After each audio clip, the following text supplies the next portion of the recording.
Hey everyone, I got a new game I've been playing here recently called SpaceCraft. Following is serving Been having public some fun with it. It's a transportation chill, directed relax, to just kind of a Houston. vibe game. It's Please use mainly discretion to use your a phone for cooperative 3 years. online, 10 years less than the previous estimate. cooperative on the light The side cost there, of but change it is appears. cooperative to a certain degree. Mining, crafting game. It is in early access. There's a lot planned for the game based off of what the devs have said, but you just like shipbuilding, building out bases, and mining stuff. And there's no combat in the game right now. There is some planned in the future, but none right now. But this game is fun if that's what you like. I've been enjoying it myself with some friends, so and we've been playing it. I'm making this video to do what I normally do, explain some of the stuff I've learned, some of the pain points I've had, and just help out some people that are starting the game or are interested in the game and want to learn a few things. As you can see, I have already built out my ship. Now, I say that, watch this video, may or may not have seen this game yet. If you haven't, these are what your ship typically looks like. You can color it early, but that's the starter ship configuration right there. But those are someone in their starter ships, and I've already added on to mine. It does take a while to get to this.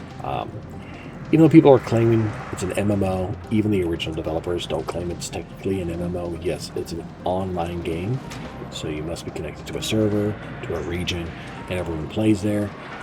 But it's not. Don't forget, It's still you fairly must always watch single-player-ish feel. Now, the hard parts, I guess, the more online parts come with the corporations, the corpos as they call them, because to progress through higher tier stuff is done through the corporations, which does require working with people and friends. So there is that, at least right now. Who knows if that's going to change or balance out differently. But right now, I am on the Salmas, well, the station in Janus, not Salma, sorry, which is the Ragmu station.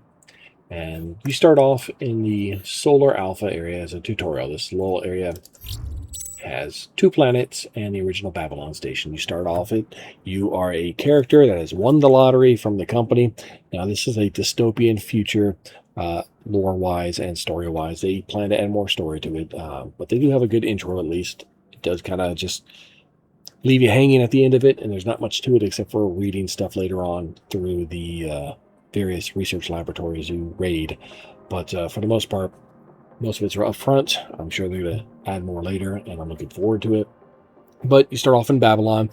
You are a lottery winner to get a ship and become less than mundane working as a peon in a station. So putting nuts and bolts together on that station. They give you a ship instead to go out and make money and pay back the company for everything they've done for you. They saw something in you with the lottery or whatever it is. So you get a ship, and they teach you how to fly your ship, basically how to mine, how to find planets, how to look around planets, how to use your controls, and how to adjust your ship to a certain extent. And beyond that, then they take you out and say, the universe is yours to explore, kind of a deal. And not much more beyond that. So I hope to cover a little bit of extra in this video for those that are wondering. So one of the things to do, this is one of the stations I've come to, mainly really just to refill and refuel on stuff, but I do need to sell a few things off, so I'm going to come over here to this lift. Some of these, like I said, the game is in early access. There's some bugs. Some of these thresholds have like invisible walls, and if you find an invisible wall, it's weird. You can either jump over it or like wiggle through it. It's annoying when it happens. It doesn't happen all the time, but in most of your space stations, you can have a shipyard and a mining bureau until you get your own base. Then you can do a lot of the stuff from your base that you can't do from here, but there's still stuff you have to come back to these stations for. Now, the company-owned areas, systems, whatever you want to call them, are going to be in the purple, green, and bluish colors. The red ones are the frontier areas that they have no control over, so you should not find stations. Supposedly, you get routed through various quests to these right here. So as you see on my left-hand side, those are the current quests that are tracking. I pull up the quest log. These are all the quests I've done so far with different types. And these are the ones I'm still working on with main objectives and extra contracts, side quests. So in your station, these will be shown during the tutorial, which is fine. But this is a regular shipyard in the station. They all look the same. You have your trader that you can come here and buy stuff off of. Not very much in here usually, and they're kind of expensive for what they are. So my crude mining laser and resource detector here, so now I can rebuy it here, but it doesn't do that for everything. I don't know why for those, but on these, I'll go ahead and sell these gemstones off because I can. Extra credits there. Credits in the upper right corner. Hopefully my kid screaming in the background does not come in through on the microphone. But I wouldn't be surprised. Hit the K button, it brings up your knowledge screen. There's little tabs up here to bring up your characters, information, knowledge. This is your progression skill tree. You buy access to the ones that are available. I probably should buy access to this chemical one for 3,000 credits since I'm over that limit. And I probably use it. Although batteries are not as useful for me now, I am getting to the point where I probably need it. And I'll explain here a little bit. Here is like I said, the company exchanger. This is the smelter. Now to use the smelter or the workshop in the stations for crafting, it's going to cost you between half a credit to a credit, depending on the item, per thing you are using, crafting. So very early on in the game, you don't have a base. At bases, it's free to do all this. They have you all on your own smelter and your own workstation. But here you get charged by the company for everything you do. And it makes it a little bit hard at the beginning to progress, but it's not that big of a deal. Just go out and mine extra ingots and ores, turn them into ingots at the smelter. I just went down and got a whole bunch of titanium ore. But you'll take like iron ore, copper ore, and turn them into ingots, and then turn around right here and sell them, and that's how you can actually keep going. So just do that early on to start making money and start progressing. Obviously follow the quests. The quests are going to give you credits as well, and a good chunk as well, especially early on.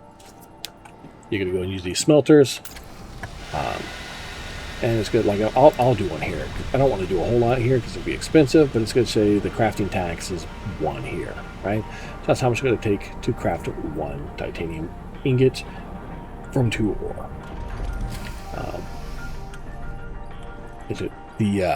Trying to explain things without going being too in-depth on stuff, but this game is a very in-depth game, even right now in this early access. So sorry if I'm just kind of wandering around here.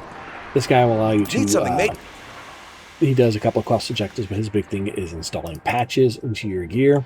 And if you have a patch on you, it basically improves the item. There's a chance to pull it off later through the recycler. The recycler does not come until much later in the game, so I've been saving my patches early on.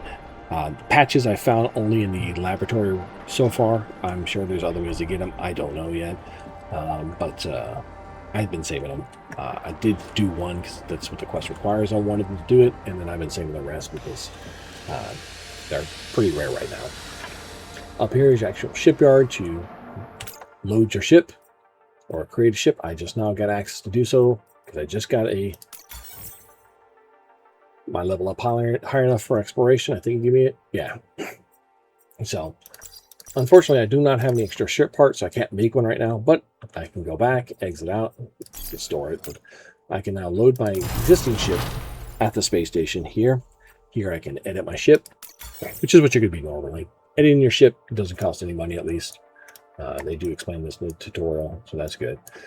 Yes, it's a weird shape ship right now. I am just slightly fatter on the wings by adding these pieces and slightly longer and fatter this way than your standard ship. I've been just trying to build out parts and stick them on. And there's a reason for this, so I want to explain a little bit. You can skip over this ahead, but I want to explain how the ship building and stats work. And a lot of this is actually shown on your ship screen. I'm just going to go ahead and exit out here. And you can bring up your ship screen by hitting the U key. Comes back to this, like I said, hit K to the knowledge. Here's your levels. This is your exploration. This is your science. This is your technology, which only gets through your bases. When your bases do things, you get technology points. And this is through corporal levels, and you do that by contributing to corporal quests to get your level up on that. Is your social, and you can see that when you hit your F key, get your character. See exploration, technology, science, social for your corpo, and then combat, which says it's going to come here in the future, and your total level is the combination of all these. Right, so I'm rank 10 right now, and I can have 2 bases and 2 ships. I think the max is 3 for personal solo stuff right now. Not 100% sure, but I think I remember reading that somewhere. I have a construction tool 2.0 and I'm going to deconstruct and get some of my materials back. At first, you are not able to deconstruct, so be aware that a lot of stuff where you put down, it's probably to stay there for a while. So when you're base building the first time, you want to find a good base place and usually look for a double node. Telling you that now, explain that in a little bit, but that's fine. I think this video is not too long. But back to the ship. Your ship, one of the big things that people seem to be messing up is not understanding how your ship parts work. All your hull pieces do, right? There's a few things they do. Sorry about my phone there. Is they add, for the most part, the biggest number on here is your system points, your system support points. Each piece of your hull, like these big pieces here, add 420. This medium pieces add 240. No, yeah, 480s, 480, 240. It's half as much. These are smaller. Basically, it's the same ratio all the way through, at least. So it's not like there's one that's more efficient in the ship points than the others. But there is when it comes to using crafting resources. Some are more efficient in terms of how many resources it takes versus others. But in terms of what they provide, there's no efficiency difference.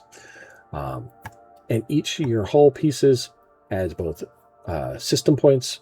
They add how much heat capacity you have, dissipation, and other things. Add your hull for your hit points, so how much damage your ship can take before it blows up, your average temperature of the ship, and how well it's regulated. Temperature, because that does matter when it comes to running this game. Now, initially, when they start you in this ship, it's the 1620 points, system points, and they give you a bunch of crude introductory items. That ship is barely able to accommodate those items. And it's meant to be a starter ship. You do not have the parts to really go bigger. Unfortunately, to get to the parts to go bigger, come over to K to acknowledge this permit, you need to get to the ships of steel. And to get to the ships of steel, you have to get at least definitely modular systems, automated features, and molecular structures. All 3 feed into this. So you can't even get this until you've gotten all of those. You don't, you have to kind of rush. You don't need to have asteroid mining or chemical explosives at first. Although getting this early is nice because you can start blowing up shells for money, because shells contain gemstones. Gemstones aren't used for crafting, they're just straight up for selling. And you get a lot of gemstones out of the shells, and they get you a lot of money fast. But modular systems, all these things come all the way down to ships of steel. Ships of steel is what allows you to build the pieces that go onto your ship. So you can see here, I can hover over these. Cool thing about this game is if you don't know what something is, you can usually click on it and it takes you to your encyclopedia if you have it, and it tells you more. So I'm like, okay, that takes us support hardware. Click on wire, that takes me to wire. Wire comes from copper ingots. You can find where it drops, how it drops out of stuff, and it's pretty cool that regard in that way. So I can get copper ore out of here. It comes out of cupric stones and Bassi outcrops and all sorts of stuff. So the encyclopedia tells you a lot. Be sure to, I'm not going to go over it here because this video would be way too long, but tells you where to find things, how to do things to a certain degree. As I mentioned, your ship is what drives what you can do. Early on in the game, you're going to be unfortunately forced to upgrade modules onto your ship to bigger modules to do things without being to upgrade your ship. And those modules are just more than what the ship can handle. It's going to make the game feel slow down, and progress gets very slow, and it's going to feel just not good. It's going to be painful because your ship's going to constantly run out of battery, and it's going to constantly overheat. That being said, there are some things I want to tell you. Let me pull back up to my ship and edit it out. One of the things I was going to point out, and I'm not sure if anybody's seen this so far, if I look at my modules on my ship, I don't even have a battery. Batteries are not needed unless you're doing things that drain your battery faster. Now, I do have this specific cockpit, right? This cockpit right here is the Pathfinder one. It has a battery built into it, and that's all I need. You can just stick with the crude battery, the basic battery that the game gives you. You actually go to the flywheel one, which is half the cost. Doesn't have as much as the crude even, but it doesn't take as many resources. So if you need a battery on there, that's fine. This is better because it's free. And you need a cockpit. It's going to be the same as the other stuff. It's 200 points for this or the brick seat cockpit, which is the one you start with. But I don't need any batteries. And the reason you don't need any batteries is because if you have enough power generation to overcome the power drain, oops, didn't mean to do that. Very easy to move things around on this. Right? If you have enough to overcome the power drain, then you don't need batteries because you're generating more power than your ship is draining now. Different things drain power, but you try to be aware of this. And then when you get over your system support, like here, I'm just tiny bit over it. That's why it says everything's 98% effective on the other one. That is kind of a double dip, in some cases, penalty. And what I mean by that is, I'm going to exit out, pull up my ship screen here. It says 98%. If I was at or under the service point, I'd be at 100%. For every time I go over it and I start losing efficiency, that's what it says here. As you read that, various system cost more. Heat, engine power, basically everything is less efficient. What the power it provides takes more power to make. But on some things it feels like I said, that's where the double dipping is. It makes more heat. Heat gets dissipated worse. Everything's just worse overall. This is why this is a very, very important number to have. You only start the game with 1620, and it's very easy to go over. So I tell people, the moment you don't need something, take it off, right? So early on in the game, you're just going to, even though it makes you build a battery, makes you do all this stuff, makes you even build an extra thruster, do not put it on your ship, complete the quest, take it off your ship. Some of the stuff you're going to want to save, some of it you're not going to. You can just sell it right over to the terminal. Not a big deal. You're really going to want to have a couple. You start off with 2 small solar panels. You might want to just have a third one going from the get-go. Have the basic battery. Be good to do the flywheel, pull off the crude. Be good with that. Cargo holds, you're going to want to have a couple of them at least. You don't have the FTL drive. When you get to the Cosmic Navigator, it's very nice. It helps you plan out routes and how much it's going to take you, but it's not a big deal. The analyzers and the resource detectors are huge. I need to probably build a second one here because this one's getting low. Some parts have durability. Your resource detectors, beyond the very initial 2 that you get a crude resource detector, and then you can make a simple one. The simple one and the crude one have infinite durability. Use them forever. The problem is they don't have very good range, and even what they detect, unless you're right on top of it, it doesn't show you what it is. So crude has very little range. Simple has much further range, but still doesn't show you what it is. The spectral resource detector has much larger range, and everything it detects, if you know what it is, it shows you with an icon. Now, it can be said that those icons are a little bit hard to see, so it's not a big deal to stick with the simple one, but I don't find it's all that expensive to do the spectral. There is another tier up. So if I was to come over to my progression, all my knowledge here, it's my levels here, I can see that in here, one of these. Yeah, the mimetic detector. That's the upgrade to the current one, which is spectral resource one. This is the, I believe this is the next one. No, maybe it's wrong. Because, yeah, it uses a couple of simple resource detectors. This determines more, but it'll go even further. So, my guess point doesn't tell me any of the stats on it, unfortunately. Usually you have to hover over the radar part to tell you what it is. So, like this one doesn't tell me what it is here, right? It says with the thing, which it's not until you get over the radar, which you can't hover over right now. So, in this screen, you're not going to be able to see it. You can in the wherever the encyclopedia is. Sorry, I hate the over here. So, resource detector, crude, simple, and spectral, and this will tell you on radar when you hover over it what it does. Max range of 20, and every time you use it, uses 50 power. Pulls it out of your battery. This is why you still need a battery if you're not can pull directly from your solar panels or whatever your other power sources, because there's other power sources you can put on your ship later on. The simple goes 12, but it doesn't automatically identify it. Uses less power. I think the crude is 9. Yeah, I think the next one's obviously going to go further. This one is, I guess, is the same distance as the previous one, but this one still leaves everything question mark if it's too far out. See, that one says reveal known resources from afar. So the other one, I don't know what the distance is, but this one, all 12 nanoparsecs, that's what the NP is supposed to stand for. Everything that's detected, you will automatically see the icon for what it is if you know what that resource is. Whereas on the simple one, you won't. You'll scan out, you'll get an icon out on this horizon for it. It'll be a question mark if it's too far out. So all I'm letting you guys know is when you get to that point with your ship and you start building on parts, the game's going to feel much better. And I'm going to show you that right now. I'm going to go ahead and just leave the station here, and I'm just going to hit up a planet real quick and show you how mining works now. Now I got a few points with parts on a mine. Now I could take off the missile tube. I'm not using it right now. And it would put me under the system points. But I just leave it on.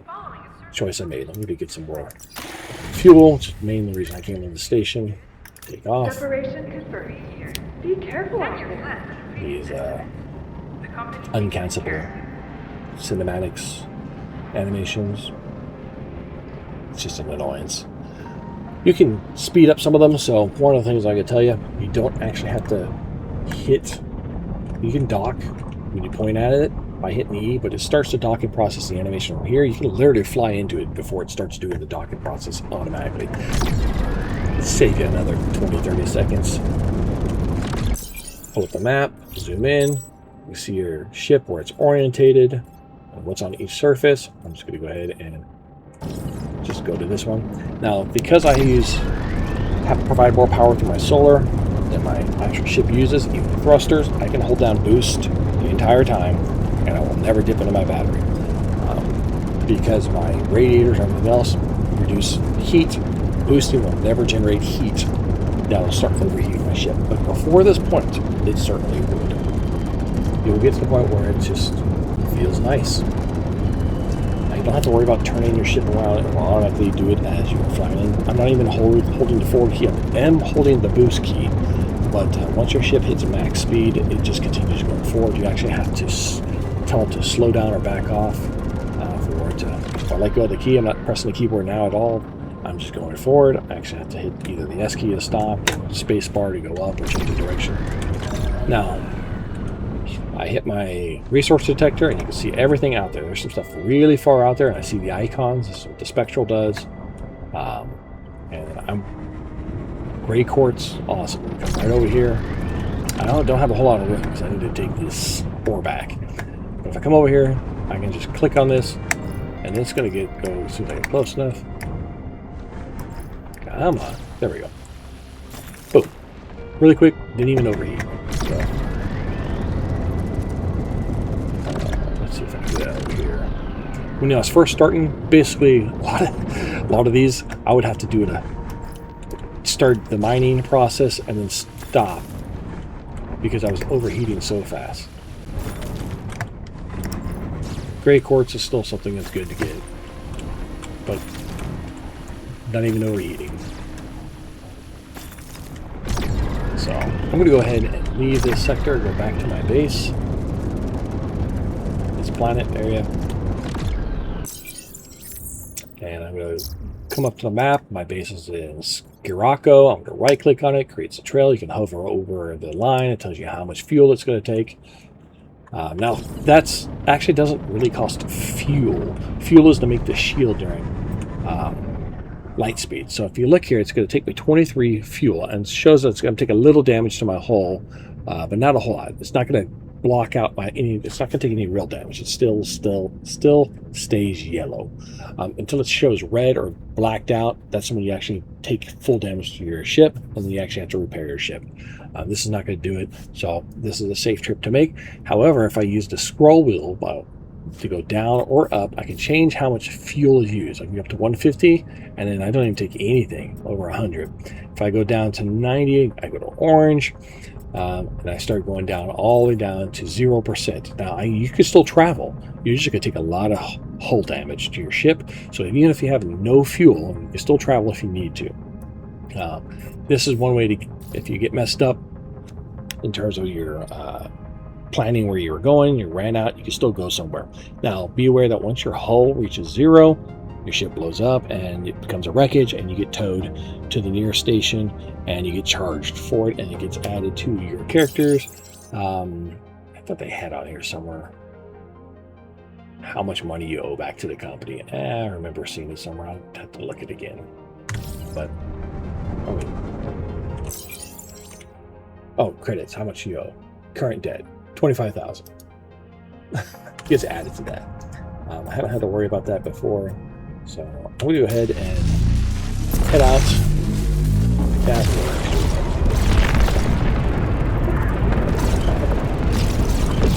Your base shows up. There's mine. So I'll check your 6. Yes, I named my base after the meme 6-7. Yay, have fun with that. You got kids? Yes, I'm older, but I still have kids, so my kids do it all the time. Whatever. Just get a boost on the way there. Now, another thing I do, I'm sure I'll let off so you can see this. Bring up my ship screen.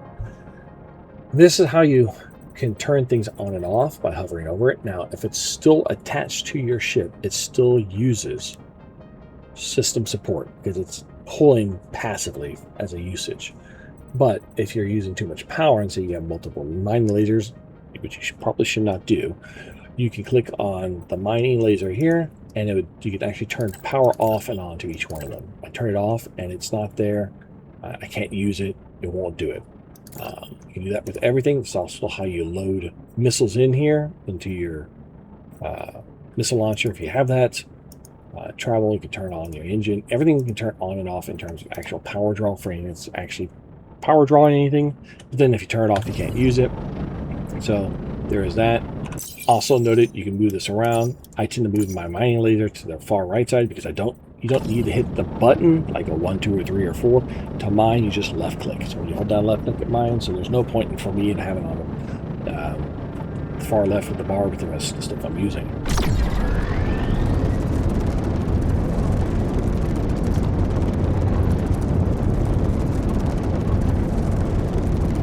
Boost down.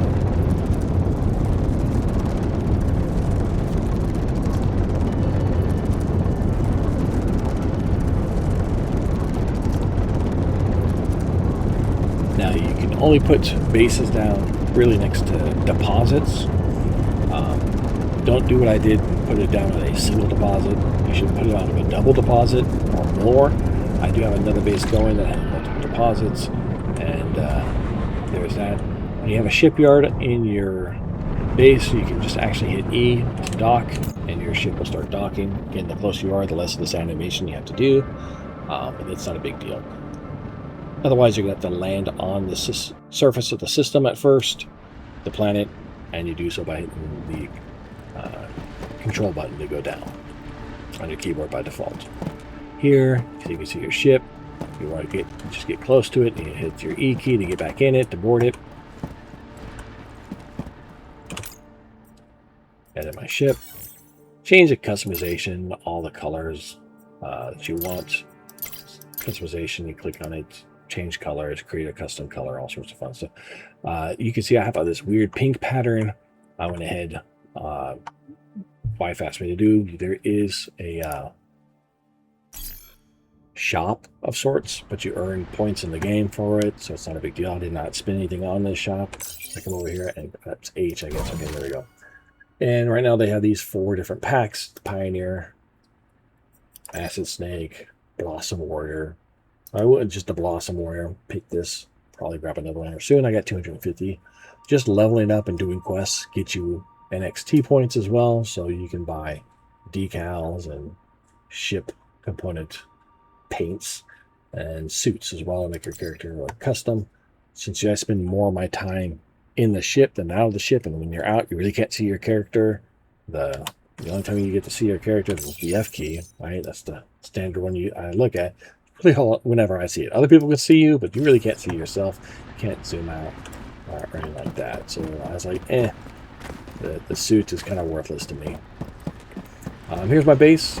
Kind of want to clump it all, in my opinion, close to the extractor. Put your main base command module here. The extractor sets it to a smelter. and things can get automated by having drones going to everything. You have these drone towers, you just need one. I had multiple. I was being dumb, and I need to get rid of them. You only really need one. You don't even put the drones in here. Once you have the drones, you put them in the inventory, and all you have to do is come up to something and then click add route. Right here, like this add route. You can add more drones to do different things, right? If I had another drone, I could add more routes to pull in ore from other places or send it out, whatever it is. And that's how that works. Now, be aware that the base automation is very slow compared to what you do as a character. So it takes 2 minutes or whatever to mine even one ore. Obviously, you can get one ore from a node. And you saw what I was doing with my ship. Very fast. Even at the beginning of the game with the crude laser, it's still much faster than 2 minutes to get an ore. The smelter can smelt ore into ingots. The regular, like basic iron, copper, those kind of ingots, takes 3 minutes to smelt one ingot out of it from 2 ore. The furnace is better, but the problem with the furnace is you cannot send drones to it. So you cannot automate the furnaces. You can only automate the extractor and the smelter. You cannot send your drones to your main base storage. They can only go to the trading boxes or the warehouse. The problem if they go into the trading boxes or the warehouse and when it goes in there, does not automatically get pulled to be used in crafting, right? So I say this and I can show that there's nothing here, right? Because most of my stuff is in here. So say I grab some iron ingots out, right? The iron ingots are in here. So before I could not craft any metal sheets. Here's another thing to let you know. If I left click, it's 1 item at a time. If I right click, it's 10 items at a time. But it's when you move things. But when you move things between your inventories at your base, not anywhere else, just your base, it stops the halfway mark every time. So if you have 100 items, you hit 50, it stops. Then it stops at 25 as you keep moving. Then it stops at 12. Then it stops at 6. It's very annoying. You have to do an extra click to start it again. Also, you can hold down Shift and do right or left click. And so if I did Shift right click, so this titanium ore, it does 100 at a time, move to 100 titanium ore over there, right? Or if I do Shift left click, it moves it all over. So I can come back up here to this titanium ore. Actually, I can move it all over because it doesn't hold it's near full. That's fine. You can, while you're walking around, it puts in your ship hold and it goes above it, but you can't move. Your ship can actually hold way more above it. It's probably do it. But your ship does not move very well when it's above capacity. But when you're on the ground in your base, this doesn't matter per se. But you need to make sure that you're under your ship's hold capacity before you try to fly off. Otherwise, you're not going to go very far. And so iron ingots I put in here. As we get. That gets the rest of them. So move them all over, Shift left click, just move them over here. And the reason I'm showing this is how the crafting works. If I come back over here now, I can make metal sheets. I can make nuts and bolts because they were in the warehouse, but it wouldn't pull automatically over here. But if I come over to this storage here, and I move all my iron ingots over here, oh, I'm full up. Move all the concrete over. Move that over here. That does not a whole lot. It's 500 units. That holds, the warehouse holds 2,000. Each of these hold 400. If I come back over here, I can still make all those because it pulls from that storage automatically to here and that storage only. Kind of sucks. It doesn't matter if it's in here because there's iron ingots in here and it's not pulling them over. Just one of those quirks and annoyances of the game. Be aware that also when you set up these solar panels for extra power, this base provides 50 power in and of itself, so you can come over to the computer, click E, and it tells you everything up at the top here, how big your footprint is. Your footprint is 50. When you get the extra command module, it doubles that to 100. Basically, it shows you how big you are. I'm at 46 near the edge of how big a size it can be. It's not very far.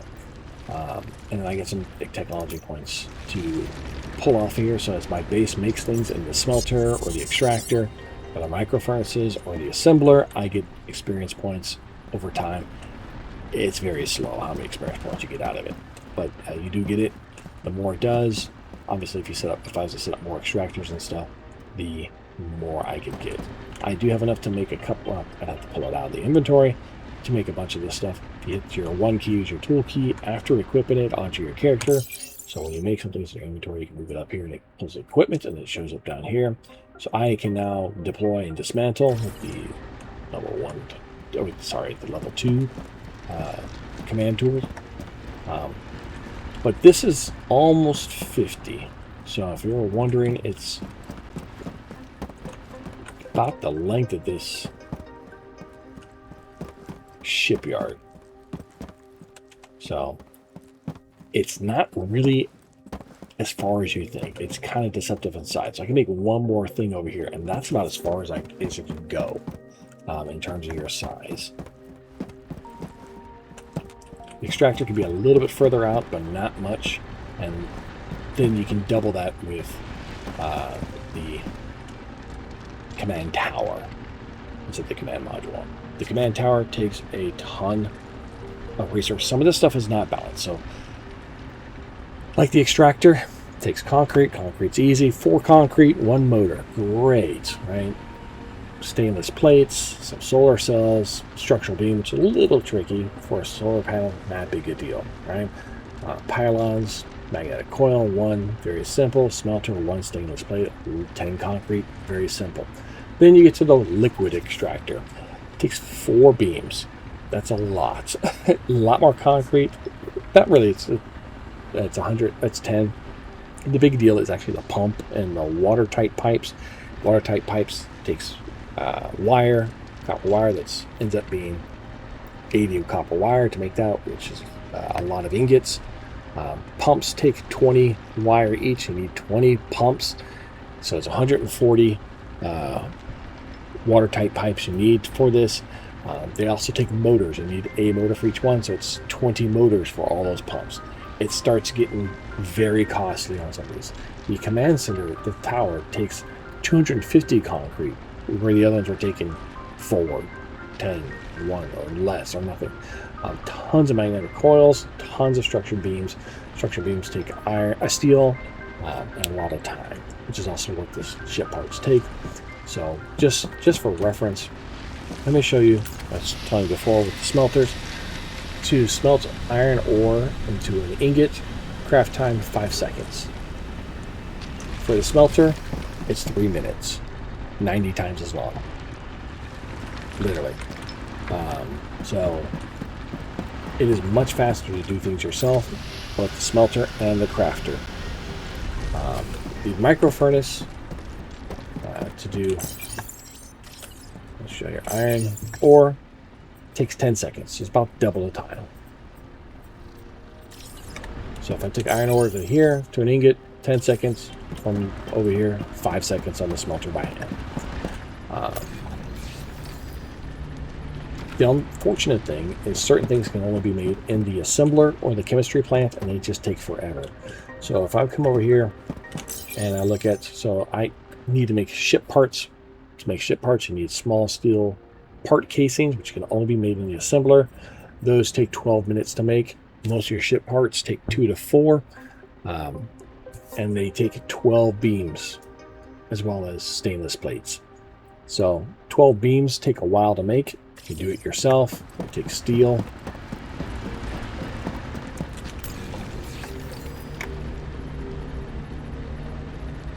Sorry if I'm drawing it. Oh, steel's made in here. Right? Each steel ingot. There we go. Steel takes 25 seconds, right, to make one, to make a beam, a structured beam. Takes 2 steel ingots, so it's a minute for the 2, and this guy's another 30 seconds. So a minute and a half to make 1 beam. You gotta make 12 beams. You're talking 18 minutes almost for just the to make 1 ship casing. The 12 beams to make 1 ship casing. Plus, then you also need the 4 stainless plates. Again, you also then have but to even make the steel, you have to make the iron ingots. You also have to have coal, carbon from that you get from coal um, to make the steel. All those are just time added in, and then you gotta wait 12 minutes for one casing. You need 2 to 4 casing. So if you do the bigger part, it's 4 casings. 4 casings is 96 beams, which is just a lot of time. Most of your ship parts will take about 1 to 2 hours to make a single part that you add to your ship. That's not even the time to gather materials. That's just straight up the crafting time. And that's if you hand do it. If you do the smelters or the furnaces, you can double that time very easily. In the smelters case only, it's probably 10 times the time easy. It's just nutty. So, yes, you can automate. Yes, you can add more smelters or more assemblers. The problem is, yeah, 2 smelters will technically cut it down by half, but because it's 10 times the time, it's not really cost efficient or time efficient if your character is in the game, but it's good to have it while you're doing other things or while you're not in the game, because this will continue on while I'm not here. Not saying not to do the automation, just that the automation just is slow, and be aware of that. And if there's a bottleneck or you run out of room or something like that, it's just going to stop. And so the automation isn't great in this game yet. Hopefully they improve some of that by allowing to automate the furnaces, by allowing overflow. There's better ways they can do this. Right now the only automation is drones carrying things, and then they just stop if stuff runs out or they run out of room. Little things like the solar panel, they provide up to 10. If you move it around too far, like right here, I get no energy production. Move it down, I got 10 here. It just little details like this. Make sure you're facing the sun. Different planets have worse strength. If you're in the nighttime area, you're probably not going to have this. If you put a base in the nighttime area, you're going to want to get some other power generation, chemical of some sort of fuel, which there is other types of power generation. You just got to work your way towards it. A lot of this stuff is more in-game stuff, from what I can tell. And in-game is just higher tiers of crafting, more automation, more base setup, bigger ships, better ships. That's just the name of this game. It's not about combat right now. It's about just being more efficient. And the progress in the game is fun. While stuff takes a while, it does feel like there's a clear progression every time I get on it. It feels like I'm making progress. Okay, I'm going to make 1 or 2 ship parts. I'm going to get this much stuff. I'm going to get that much stuff. If you have goals and you set yourself these little goals, it's fun. It's something to do. The good thing is, like, even if I come here and I gotta zone out here and make all this titanium ore, which I'm gonna do in a little bit, I can just go AFK and just go cook a meal, go watch a YouTube video, something else. Like I said, just run in the background, not a big deal. And I can have fun doing that. Come back here, all ready to go. All my stuff's up and ready, and there I go. That's part of the game. The other part is the exploration of the game. And like I said, most of that's through the star systems here. I already explored out part of it here, but I'm going to go ahead and just help you guys out a little bit. Your base star system is mostly going to be copper and iron and coal in here. Nothing too spectacular to find. There's a couple state systems in here that will have deposits, extra deposits, but most of them are going to be single deposits. And like this planet shows that it has a copper deposit and an iron deposit. It also has a local intelligence center. The local intelligence centers are basically bases you do puzzles and raids for to get extra gear out of. You can only do it once. It is what it is. It's kind of a little fun puzzle room, escape room setup, whichever one you call it. Normally, these locations are fixed, so they don't move. They're all the same. But to get to know the location, you got to find it, randomly stumble upon it, or someone's going to tell you, or you got to buy the information from the information brokers, and they will give you a little data chip that shows you through a little icon blinking on the map where it's at. I found 4 of them. Someone else bought them, and I kind of figured it out. I found this one. I've only bought another one, which is over here. I believe it's in Sophotis, which is the second one.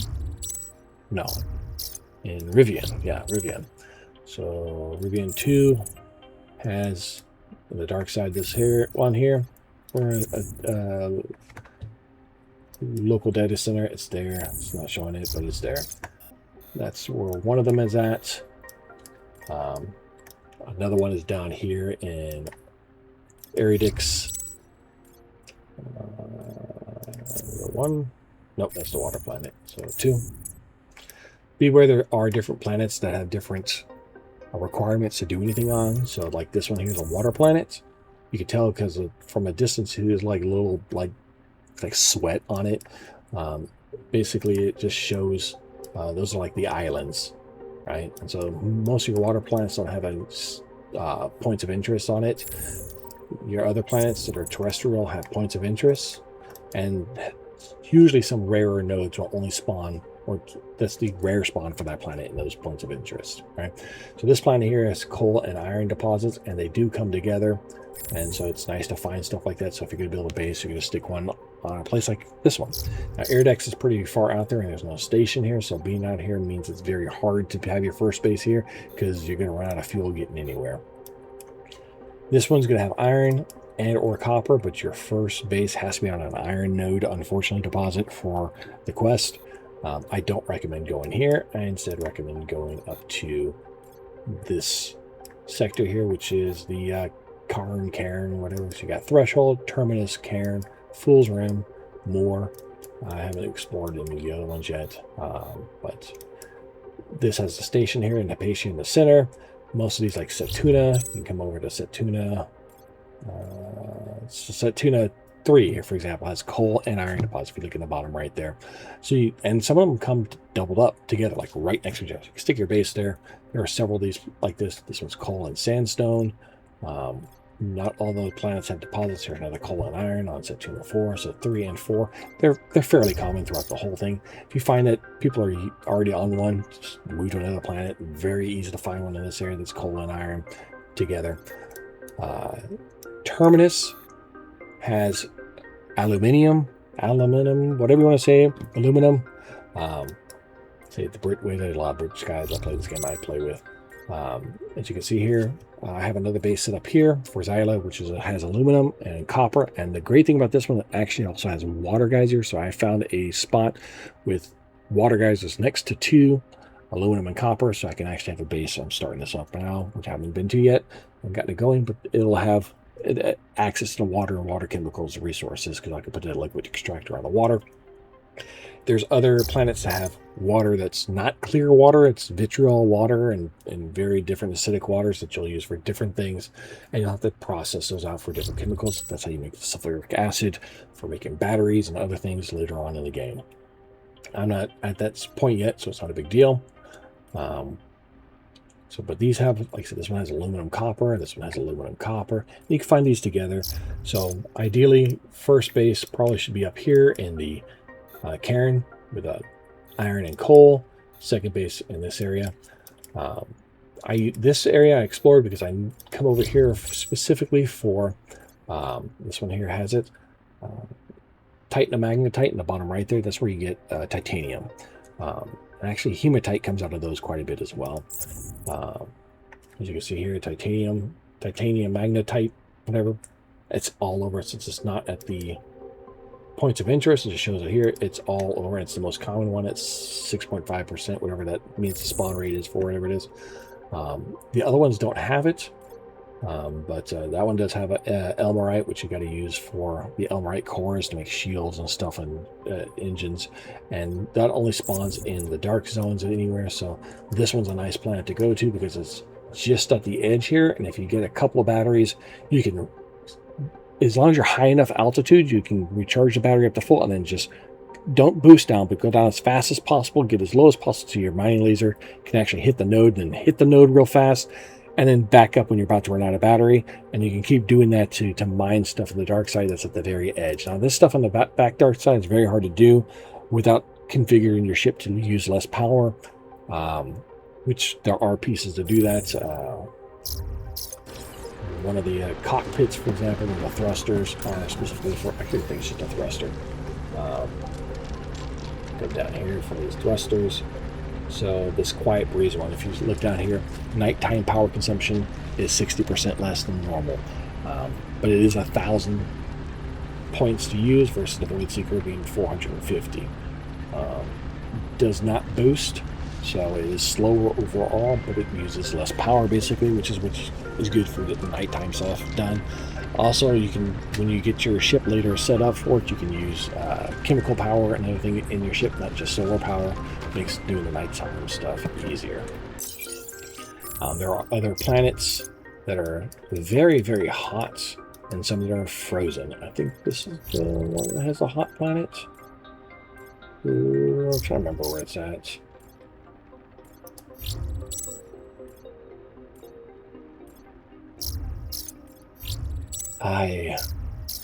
Some of them I've just gone through and haven't done much. So that's a frozen one. So these are temperate planets, terrestrial planets. It's green. The temperatures in a normal band. Some are a little hotter, some are a little colder. It'll affect your mining, your heat capacity. But for the most part, they are temperate. Your ship will not take damage from being there. The frozen planets or the hot planets, your ship will take damage from being there unless your ship is built to handle them. Cold planets, you can get away a little bit more by boosting constantly and using your mining laser constantly. But there are other ways to get your heat and your cold under control. There's stuff that you'll get eventually, like in this, I get an electronic heater for the cold planets and boilers and stuff like that. So there's things that you'll get eventually as you work your way up. A lot of people are like, why can't I go on this planet right away? Because technically the in-game content. This game is meant to be an online cooperative grindy game, so it's meant to take a while. You're not going to get everything done in a few days or a week. It's meant to take a while, unfortunately, and I mean, maybe that's not the game for you, but I don't mind it. It's just something to look forward to for now, and I'm enjoying the game, especially since this does not have a subscription. Just a one-time cost of $30 right now. It looks like they're going to make money through the cosmetic shop. Good luck for them if they do that. But yeah, hopefully it stays up. I'm enjoying this game. And I know that there's other things out there and more sectors to explore. I might make another video here. This one's getting kind of long and almost an hour. Hopefully you guys learned some stuff. You enjoyed my talking over and the explanation and everything I see here. I'll try and do some actual gameplay recordings later on in the future. And stay tuned.